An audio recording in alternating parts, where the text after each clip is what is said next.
Trading Nut, episode 94. Because you need to be a rock. You know, if you find that your wins are causing a different reaction than your losses, you can take a step back and ask why. The market's going to do something. Your job is not to fight it. The market never, ever runs away. It's always there. That personal diary of trading will make you a much better trader than... I could be right about the direction, but wrong about the trade. Don't focus on the monetary side. Trying to make too much money on a trade is what I have seen killed every trader. Your losses offer you some of the greatest insight you can find into your mistakes. Relax, learn the process. Candlestick pattern trading is a freaking trap. Don't be in a rush to become a millionaire. Let the market tell you what the market wants to tell you. This podcast is not financial, trading, or investing advice of any kind. Before we start, I'd like to thank our sponsored partner for today's episode, City Traders Imperium. Now, CTI has one of the world's best funded accounts and learning platforms all in one. Get a CTI Forex funded account today and advance a step closer to achieving your personal freedom. To find out more, head over to citytradersimperium.com. That's citytradersimperium.com.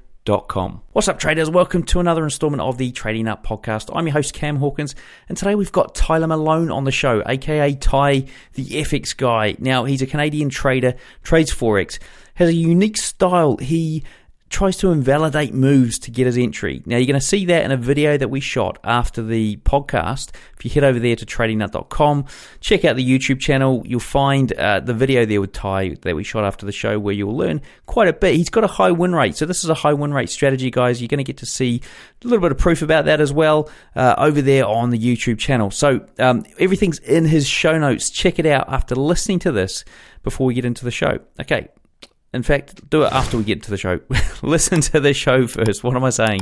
Listen to the show first and then go and check this stuff out. Now, there are a few other things that whilst you're there to check out, and I've started to consolidate a lot of what I'm doing here on Trading Nut. So there are a number of live streams. Now that I've got a proper office here at home, now that I'm doing this full time, I've got a lot of live streams going on, and there's three that you got to check out, right? So the first one is the TradingView Replay Challenge. Now, this is where past guests of the show come on, go into TradingView, backtester mode, and basically do 5 trades, seeing how much they can make over that 5 trade period. Now, we're not going to get every trader doing it, but we're going to get a few of them. We've got 10 of them down there already. I've got another guy, actually JD Dowdy, coming up this week.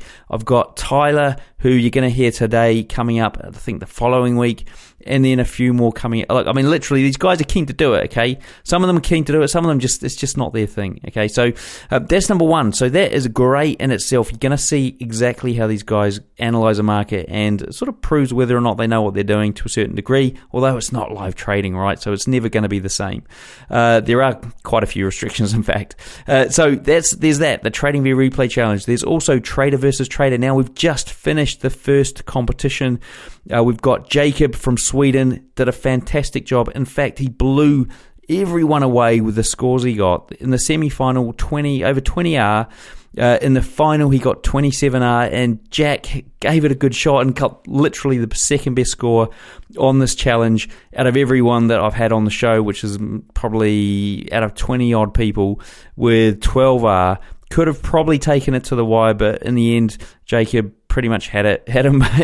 He went first, so he had the advantage. Go and check it out, guys. It does go on for quite a while, but I'm sure you can skip through some of the stuff and get to the nitty gritty where you're seeing these guys entering the trades and how they're managing the trades. So that's Trader versus Trader. Now, on the same live stream page I've put up there on the site, you're going to see this thing called Scalper versus Scalper. Now, it's basically a scalping challenge, as you can guess, right? A bit like Trader versus Trader, but it's a live market challenge. So we're actually live in the market taking trades. Now, I'm going to try and do my best to do a bit of scalping at the same time.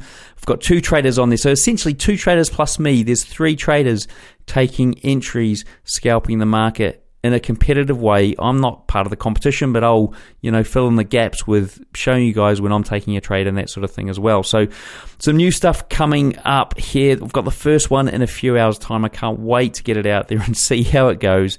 Now, if you do want to take part in any of these things, then here's what you do. Head over to my Instagram. There's links in tradingnut.com, or just search for Trading Nut on Instagram and send me a DM, say, I want to take part. Then there's a few little things you need to do to make sure you're right for the show.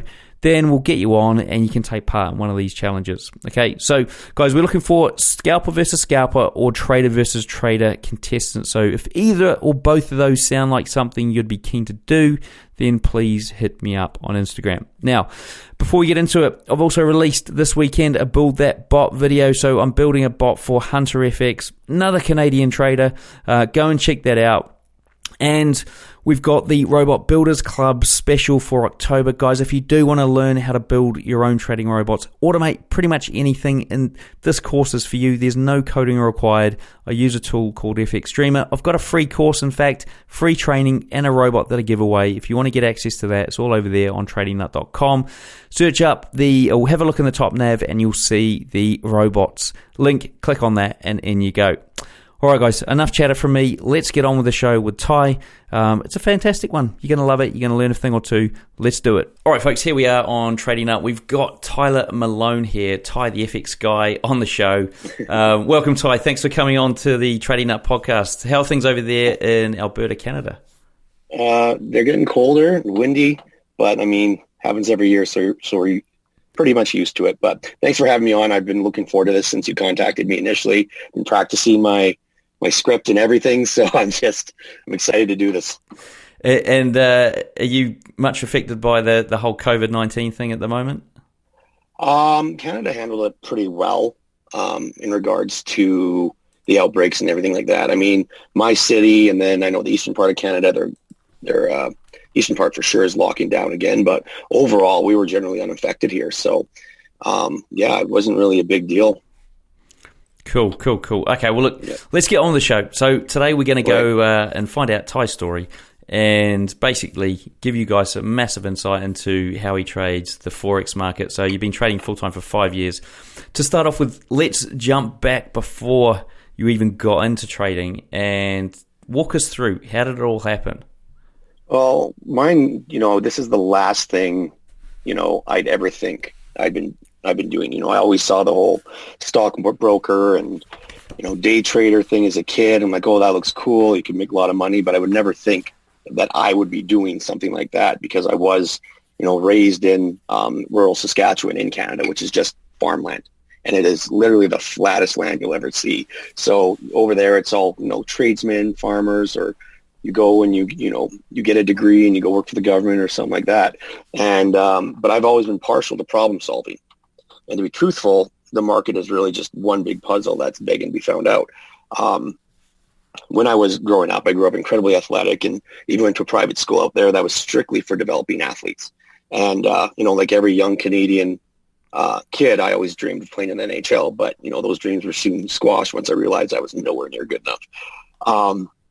So I shifted my focus towards, academics and whatnot. And I majored in chemistry in university with the goal of becoming a pharmacist. But I hated it. I was in my third year of chem and I just said, well, what am I doing here? I need to do something I really love. And so I actually ended up going into the fitness industry and found quite a bit success there. I was a personal trainer for years, competed in several international competitions. I did the whole Instagram influencer thing and, found some good traction doing that. But I realized that wasn't really the most sustainable because we actually had some major wildfires here in my part of Canada about 4 or 5 years ago, actually right before I started trading. And I lost over half my clientele because they lost their homes, they lost their businesses, and they just couldn't afford to keep me, right? And so, once that happened, I was like, wow, I need something where I'm in total control of how much money I make. And if I lose money, it's all on me. And by accident, I stumbled upon it on Facebook. I had a friend who was, notoriously known for his pyramid schemes and network marketing companies and stuff like that. And he was promoting Forex. And, I'm very skeptical, but I'm also very inquisitive. So I looked into it. I'm like, wow, this is actually a real thing. This isn't just, get people my downline type of thing. And that's how I discovered trading. And, right off the get-go, the education at the beginning, I think a lot of new traders kind of go through this is they kind of get scammed at first because they get the promise and they get the guarantees and really they don't get anything delivered. And they don't realize exactly what they're getting into. But but I was hooked after the first month because I saw the potential and I saw how far you can take this.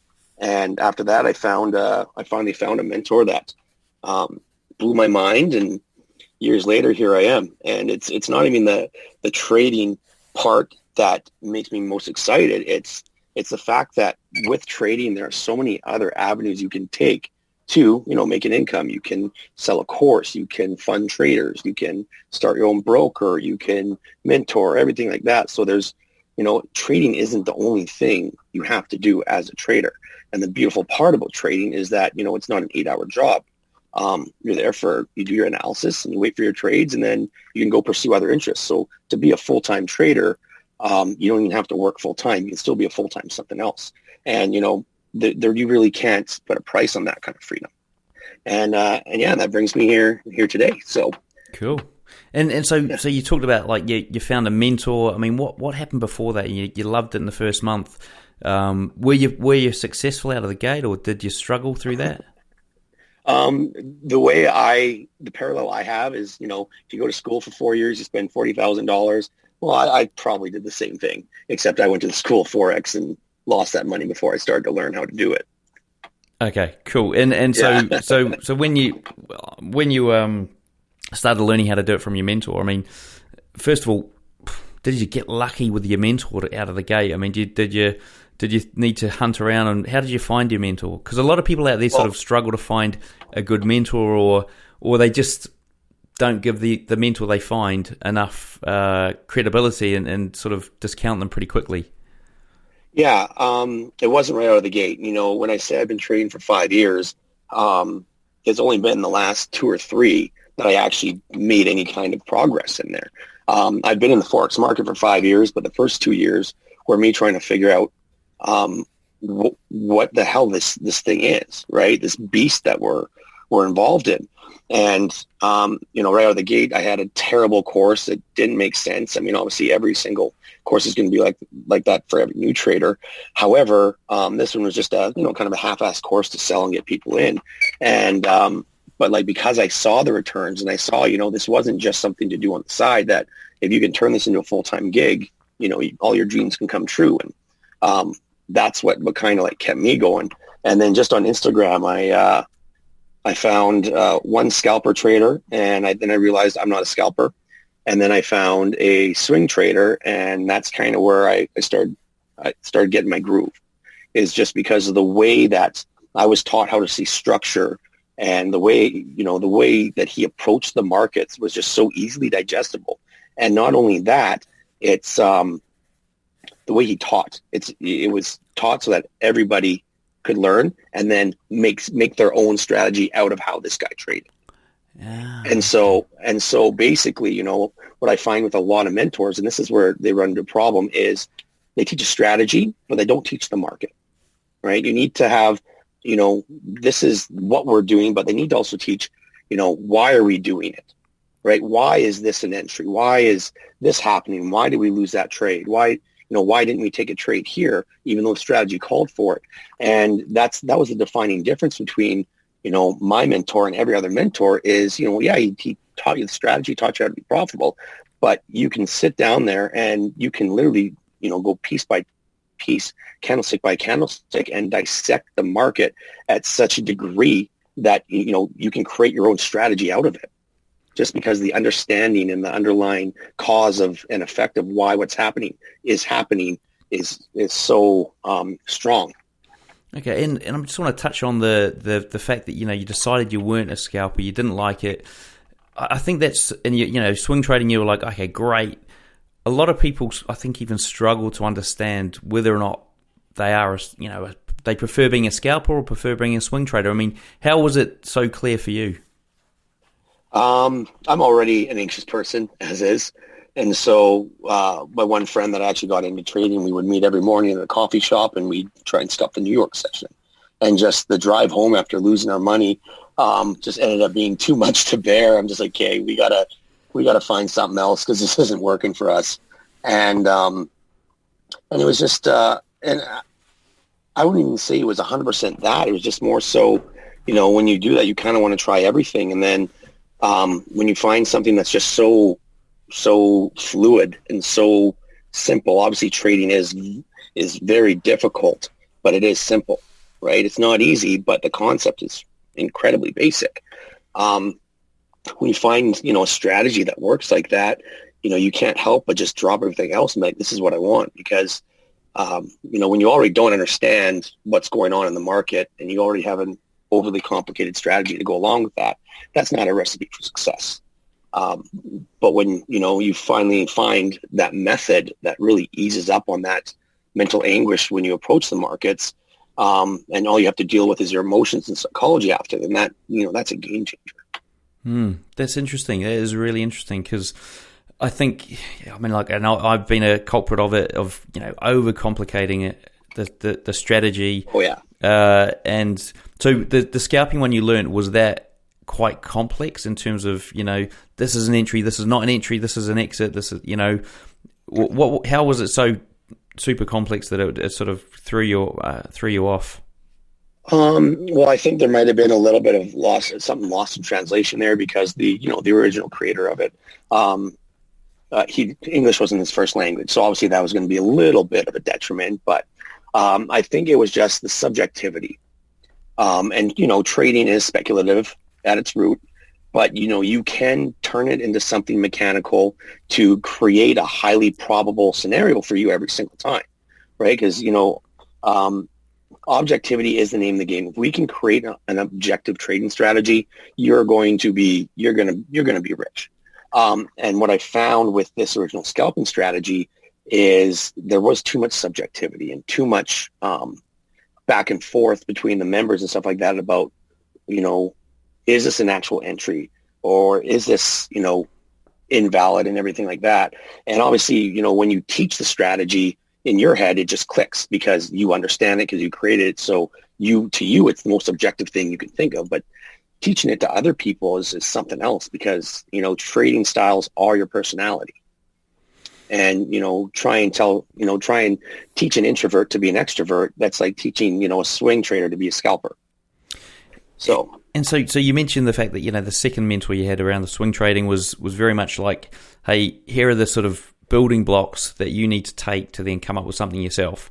How hard was it for you to come up with something based on the building blocks? Was there a sort of, I suppose, a massive mental barrier you had to get through to achieve that, or what was your process?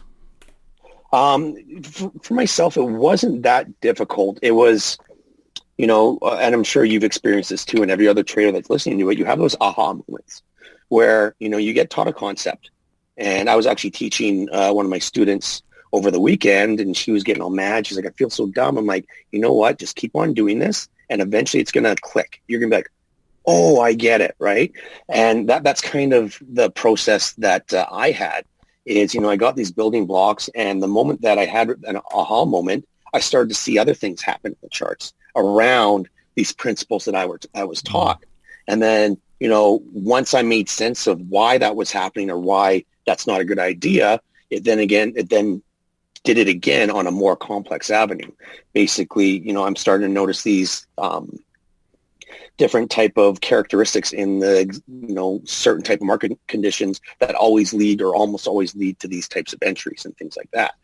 And, for myself, I personally believe that the best thing you can be is a lazy, smart person, because you will find the easiest way to get things done. And that's kind of the approach that I took. I'm like, why would I have to worry about all these different variables when, only 20% of them really matter at this moment, right? And if you want to be a trader, you don't want to have to deal with 100 different things going on at the same time. You want to keep it as simple, as concise as possible. And so I took those building blocks, and because it was such a simplified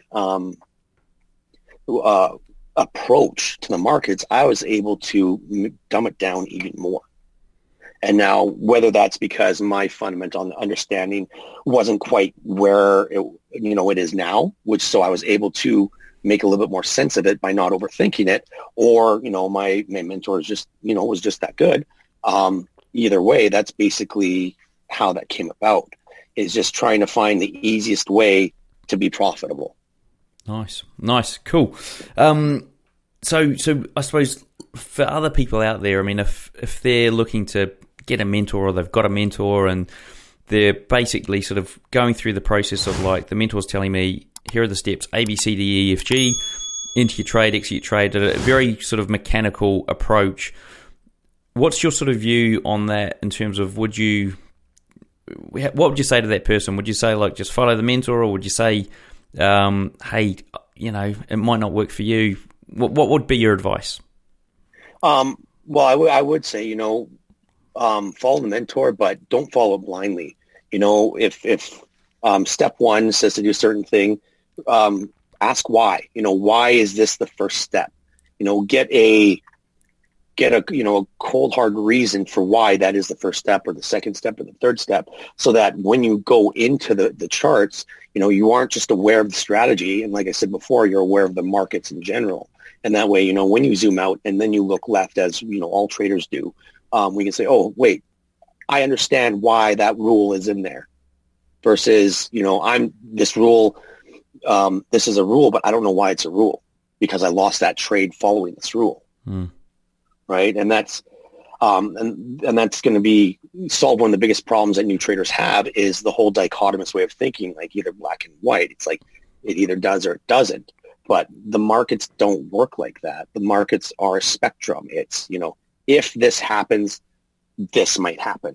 It's not if this happens, this happens. It's not A plus B equals C. Yeah. And you have to get rid of that type of thinking.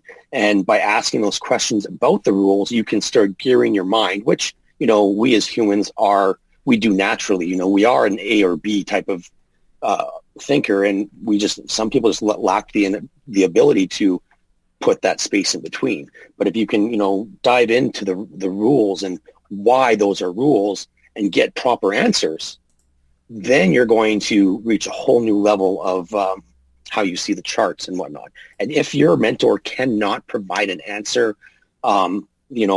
in terms that you can understand, not that you might understand immediately, but one that just seems that they just don't have an answer, then, you need to find a new mentor.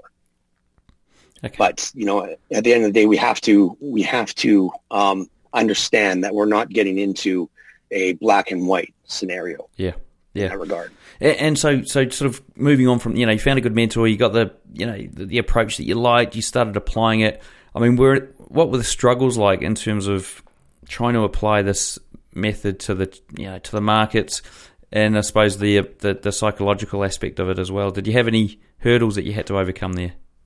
Yeah, I did try and rush it. I wasn't patient enough at the beginning, and I've always took pride in my ability to understand abstract concepts and whatnot, and it took a lot longer than I thought it should take for me to understand.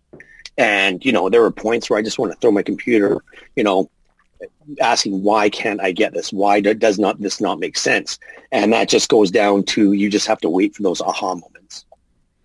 And that's basically the big one, is just the ego. When the ego gets in the way, and you just want to make that money, and you just want to drive that Lamborghini and go sail on a yacht in the Mediterranean, that's going to set you back even further than if you just push that aside. Allow yourself to be a student. Allow yourself to be wrong, because being wrong in the market is a better teacher than being right 1,000 times more. And so did you sort of go through that, I suppose, journey of realizing like, my risk management's not right on point, and then my psychology's not on point, and did you address those things individually, or how did they look? I kind of just, at the beginning, the risk management wasn't there at all. I was able to take $100 to $10,000 in 2 months, and then I promptly lost it in a week. Just because the greed gets in there, right? And that's what the people who know what they're doing in the markets kind of hope for, is that you get greedy, or you get fearful, and you take profit too early, or you risk too much because you had a good win and stuff like that. But yeah, that risk management seems to be an issue that every single trader goes through. And that just goes back to, one, the greed part, and the impatience, and, the major characteristics that every trader needs to conquer to become profitable. But I would say it kind of all happened at once. It kind of all came full circle, and then just week by week, everything just got better and better. And it was, the moment that I learned a little bit more patience. My risk management was fixed, right? And the moment my risk management was fixed, my psychology was fixed. Or the dominoes start to fall once, kind of all at once when it comes to this. And so was there a moment or a week or something that sort of a time when you thought, I've actually conquered it? I don't think I've ever said I've conquered it. But it's one of those things where you just realize how much you don't know. And the moment you realize how much you don't know is when you start to master all the outside trading traits that you need to be successful. Because I don't think anyone ever truly conquers the markets, right? It's you conquer yourself, right? You nobody conquers the markets. We have, you and I or any other trader that gets in this, our accounts aren't even enough to move the markets one pip, right? Whether we win or lose or anything like that, we're just along for the ride. But at the end of the day, it's everybody versus themselves. So conquering the markets really just means that you conquered your emotions and that you got that on lockdown. And, like I was telling you before, trading isn't sexy. And when you conquer your emotions, it's not exciting. It's not fireworks. It's not 1,000 monitors. It's just this. Yeah. You just sit here and you just do your thing, and then you go watch TV until you get an alert, or you go read and walk your dog, right? And then, the moment that you can do that, you can sit on the charts, do your analysis, and then just go continue on your day without, constantly checking your phone, which is a huge thing that I know a lot of traders, master traders now, who still do. They can't get off their phones because they want to see the markets at all times. Is once you are able to just kind of pull yourself away from the chart, that's when you've really conquered it. And you're, already 10 steps ahead of the game. Cool. Well, look, let's dive into some of the stats around your trading now. So, Perfect. What time frame do you trade predominantly? I'm usually on the 4-hour time frame, and I typically don't ever stray from that. I do have 2 strategies, but my second strategy is a 15-minute flag strategy that's built off of if my 4-hour entry impulses too much and then my risk reward isn't there. Then I just look at taking the correction, and then I get a tighter stop loss, less of a hit rate, but the risk reward is astronomical compared to the initial entry that I usually take. But yeah, I'm really just on the 4-hour. I do sometimes go to the daily just for extra confluence. I'll throw on the MACD if I feel like it, but that's usually used for my second strategy. But my primary strategy, I'm just on the 4-hour time frame and just taking structure breaks. And are you entering the market or pending orders? How does that look? I'm market execution. Market execution. Yeah. And your strike rate? 87.5%. And your risk to reward, so maybe on that 4-hour strategy versus the 15. 4-hour, I had it written down. It's typically around 2 to 1. Okay.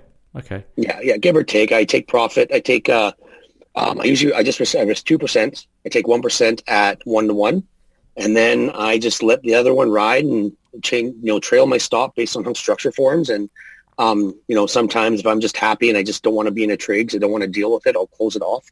But yeah, it's 2 to 1 is about my average risk reward. If it runs more, great. If it only goes 1 to 1, I'm still okay because I do have a high strike rate. And yeah, market execution because, I want to take as many gambling aspects out of the game as possible. Okay. And that's, it's all about being in control, like I said earlier in this interview when we started. And I mean, how many instruments are you looking over? I just do the major and minors in Forex. I do all of them. I don't touch gold. I don't touch silver. Just your major 8 pairs and the crosses between them. And how many trades do you reckon you take a week? It really depends. My limit is 2 wins. I get 2 wins a week and I'm happy. But if I see something that's just absolutely juicy and it's just one of those setups where, like, if I get an entry here, that follows my rules, you know, I'm very happy. I'll take one of those, but 2 is my goal. And then after 2, I can pretty much take a breather. Cool. Okay. And what about if you got 4 losses before you got the 2 wins? What would you do then? I wouldn't take 4 losses in a week. I would take 2 losses and then I would just relax. I would just be like, you know what? I'm going to start next week. Yeah. Okay, cool. And, okay, brilliant. So what does your typical trading day look like then? Pretty boring. I actually think I wrote it down here. But yeah, because I don't live in the best time zone, like I was telling you earlier, you know, 1 a.m. is my London Open and New York Open is at 6 a.m. But daily close, I go over my pairs and I look for, you know, my daily candles. I look at my daily candles. I basically look at if I have big, strong momentum bars or if I have proper pin bars. And then I highlight them, move them into my radar. I go down the 4 hour and then I just plot my structure and I see if anything's broken. If something's broken, confirmed. See if it's worth taking with at least a 1-to-1 risk reward. If not, I just set my alerts and I just wait. Just go continue my day. Cool. And what do you think made you different from the average mum or dad trader out there that's, you know, struggling to make this happen? Well, I've been self-employed since I was in my early 20s. I'm 35 now. So I do understand, you know, kind of the time and the effort it takes to build something alone. And I understand, you know, there's that one saying, you can't have $1 billion dreams or $1 billion job without $1 billion work ethic. And the same kind of goes for this. You know, this is a multi-trillion dollar a day market. And there are individuals making billions of dollars in it. And I'm thinking, well, you know, if that's the potential and the only difference between them and me is how much money they actually have for capital. You know, the difference between $100 trade and $1 million trade is just what you have to risk. Then it's just a matter of time before, you know, you'll get it. And it's not like, you know, going into a gym, you work out for 3 or 6 months, you diet well, and you can get a 6-pack. Literally, anyone can do that. It is super easy. And that's one of the reasons why I left the fitness industry, just because anybody can do that and then become a trainer and whatnot. And it just, you know, kind of diminished the credibility of the industry. But with Forex, you can't do that. You know, this is something that you're up against the big banks with, you know, central banks, hedge funds, blah, blah, blah. And they're not going to hand it to you on a silver platter. And so just that understanding that, just, you know, of the potential and everything, it really drives home the point that you have to put the work in and you have to take the time to do it. And you have to, you know, have the patience to learn it as well, right? And, you know, the second one is basically what I told you before is that it's not dichotomous. You know, there are no guarantees, only high probabilities. So, you know, seeing every confluence, every check mark, every rule light up, but the trade going the opposite way is really tough for people to grasp. And I feel every successful trader has managed to push aside that style of thinking, and planning for the best, but being prepared for the worst is really the heart of profitable trading, right? And I think one of my best traits is, but also a biggest obstacle is that I always like to put my own spin on things. So, you know, through my mentor, I was given an insanely brilliant strategy, but my own ego said, okay, how can I change it? How can I make it work for me? And it may have, you know, lengthened my learning curve, but the moment that I got it, it catapulted me ahead of the people who just took the road well-traveled, right? And, you know, just kind of being able to find a way to do things, or I wouldn't say cut corners, but, you know, not have to worry about certain steps really, really, really did help trading, because it just uncomplicated a whole lot in regards to the market. Yeah. Okay. So it's really about dedication and, you know, a lot of hard graft. And so I suppose the beauty you had was, you know, you were running your own fitness business, and then you decided to sort of, you know, do a 360, well, not 360, a 180, sorry, and go to Forex. I suppose the benefit you would have had over a lot of other people is you didn't have a day job to turn up to every day and try and make this happen. What do you think? What do you think these guys that are working a day job? I mean, given the fact you know what you know, how would they go about getting to the point where you are now with this? And I'm sure that you've got clients that are in that situation where, you know, you're trying to help them through it as well. It really honestly depends on your current financial situation. I'm not a plan B guy. I think if you have a plan A and plan B, you're always going to have to use plan B. If you don't give yourself an option to fail, you're not going to fail. However, that's my experiences. That's my situation. It's, if you're single, debt-free, minimal expenses with some money in the bank, and you can commit yourself properly to the game, if you go and study this, you make studying Forex a full-time job, it's going to be your full-time job very quickly. However, if someone else kind of relies on your income, you got to think about them first, right? And, you see a lot of these motivational memes and everything saying, you got to give it up and go do it all. I'm like, there needs to be a little bit of a disclaimer there because not everybody has the same type of circumstance. But I would say, if you don't have enough money to take care of yourself for a little bit, you need to work as much as possible. Because if you don't have money to trade, you can't. You just simply can't trade, right? But there are a lot of options. Things like proprietary firms that do fund capital for traders are a very valid option. If you do become proficient, but you don't have the money, and you have to work, they can provide you with 6-figure accounts, provided you know what you're doing. So I guess it really comes down to, how much time can you commit really to learning the craft. And it does. I mean, for me, and this is something I struggled with for years, was the fact that studying was like, it can feel like not productive in terms of something else where, like, say if you were like selling stuff on that's what we call eBay over here, like selling stuff on eBay, it's like, well, I could be selling all this stuff that I've got on eBay and making some money and knowing that the outcome of this is I will get some cash coming my way, instead of studying at a chart for 4 hours, 6 hours, whatever it is, at night when I could be relaxing after a long day at work. And I know that, I'm probably not going to see anything for maybe 3 months, maybe 6 months, maybe 2 years, maybe never. Because if you give up, it may be never, right? What would you say to someone who's in that mindset where they're like looking at the trade-offs between studying and, they've got the day job and sort of the sacrifice that they have to make?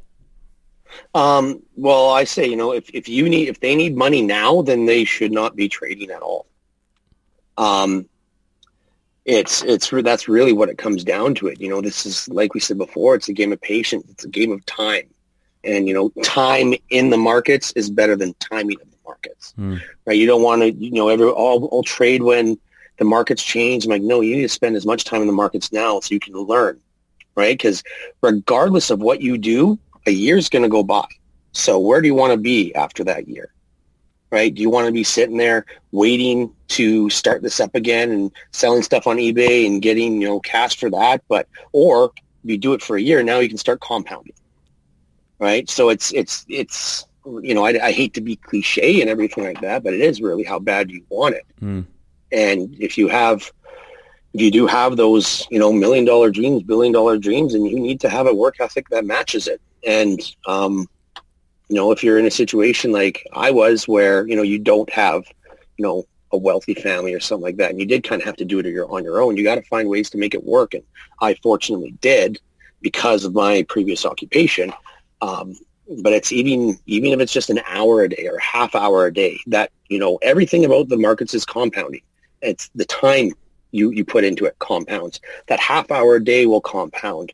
After a year, that's 160 hours or 170 hours or something like that. If you just do, like I said, if you do half an hour a day, that's a lot of time studying, right? And you gotta find parallels too that make sense to you. You have to put it into your own terms. So we say I've been trading for 5 years, and I mentioned earlier, I'm just like, it was like a 4-year university degree, right? I did go $30,000 in debt, and I did pay that off and everything like that. And I'm thinking, like, if I had that money and I just learned how to trade when I was 18 rather than go to school, I'd be having this phone call from outer space with you. I mean, look, there are, I suppose there's a common thing around guests, they all, or like a large proportion of them, spent an awful lot of time studying with no reward, and lost a lot of money. And, you know, it all sounds terrible, and you get to see the end result where they've, you know, finally cracked it. But after, you know, a year, 18 months, sometimes even longer of just studying, struggling, blowing accounts. So, look, cool answer. Now, what about a price chart? So what do you recommend? If there was 3 things you had to recommend somebody studies on a price chart, what would they be? It's going to be a little bit redundant. The first thing is market structure. The second thing is market structure. The third thing is market structure. You know, Forex, out of every market, it's all about price action. And, you know, I know there's a lot of fundamental traders out there, but, you know, fundamentals follow technicals, right? And, you know, sometimes you need fundamentals to push through a technical, but, you know, that's why there's a lot of people who trade. They tell you not to trade news because you'll get faked out. And if fundamentals did not follow technicals and the other way around, then you would never be faked out if you followed news and pulses. But you find it order grabs and then it wicks and then goes the other way because technical stated that that's where there were sell or buy orders and whatnot, right? And fundamentals, they just really make the market move faster than it already would in the direction that it was going anyways. And so when you just sit down and you study market structure, you find your higher lows and lower highs, which, you know, my definition are momentum shifting price levels, saying that you're shifting either into a bear from a bull market or, you know, a bull from a bear market, provided you get confirmation, whether it's short-term or long-term, that's what they are for. And our goal as traders is to find those areas and react to what price does in those areas. So market structure, you know, defines trading styles, basically. Every single trader uses market structure, whether they realize it or not. If they don't, it's like saying, you know, I speak without using the alphabet. You know, I'm not aware of it, but I'm still using it, right? Yeah. So, yeah, I would just say study, find higher lows, find lower highs, and if you can just find those, you can be profitable. Cool. Nice. Good answer. Now, what about a trader's mindset? I mean, you've obviously sort of broken through that barrier. Do you have any special techniques or tips that you can share with us? One thing I don't do is, or one thing I want to start out with is I don't trade if I have any emotional turmoil. If I'm, you know, if something pissed me off that day, if I'm, you know, something bad happened to me that day, if I'm sad or anything like that, stay away because you need to be a rock. You know, if you find that your wins are causing a different reaction than your losses, you can take a step back and ask why. They're inconsequential because there's always going to be another trade whether you win or lose. You know, you must treat this as a business, and you give yourself performance reviews as if you were an employee. So if you're sitting there and, you know, you're not getting it, you have to be honest with yourself and ask yourself, am I actually putting the time in? If I was my own employee, would I fire myself or would I promote myself? Right? And that's how you have to look at it. It's a business. If you want to make money here, you are your own commodity, basically. And if you want it to pay you like a business, you treat it like a business. But if you want it to pay you like a hobby, if you treat it like a hobby, it'll pay you like a hobby. But last but not least, and this is something that's too far gone, is humility. Your ego will drain your account faster than you could ever believe. The market is never wrong, only you are. And as soon as you understand this, you'll start to win. Cool. Good answer. Now, if you're a retail trader, what would you recommend they spend the next month mastering if there was anything they could master? Honestly, learn how to backtest properly and trading. That's it. You know, I've seen a lot of it's in a lot of courses. I've taken quite a few courses, and almost no mentor I know rewinds and then live trades showing their strategy in action. All they do is zoom out and they say, okay, I would have bought here, would have sold here, would have bought here. And I'm like, okay, like, yeah, that makes sense. But, you know, that's not how you're trading. So if you learn how to backtest properly, you can actually apply that to the live charts. And, on TradingView, you can replay certain periods of time without knowing the impending moves, so you can accurately test your own skills for any given strategies. And, once you have taken, say, 1,000 trades back testing, you will know your win rate. You will know your risk reward, what time of day your entries tend to win, and any other set of data you can think of. There is no right or wrong data that you can take, provided it's pertinent to your strategy. And once you take, 1,000 trades, take a look at the data. How many did you win? Are you profitable? How far did they go? And once you can extrapolate that properly, it's go time. I'm not too sure if you're aware. I was going to talk to you about this after the show, but I do a TradingView replay challenge on the YouTube channel. So yeah, people getting the guys like yourself to come on and do a wee back test and see how you get on. Yeah, that's I saw that, and that's such a good idea. Yeah. I think that's so cool. I mean, puts a lot of heat on the traders, but it looks pretty fun. Yeah, it's going really well. Now, look, we're going to jump into the quick fire round here. So this is a few questions just to sum up everything here. So how long did it take you to go from newbie to consistently profitable? 3 years to learn, 1 year to become profitable, 1 year to perfect the strategy. What's your favorite entry setup? Daily momentum or a pin bar from the previous day, and then 4-hour invalidation of previous structure. What strategies do you use to manage active trades? My back testing data tells me how long I can usually hold each type of entry for. I also trail my stop based on structure. I close half at 1-to-1 because I do 2%, and then I just trail the rest. Do you have a recommended trading book or resource? Yes, any book that isn't trading. I know this seems counterproductive, but you need balance. And my aha moments came when I wasn't even at the computer. I was at the dog park. I was driving. Let your brain take a break, and it'll sort itself out passively.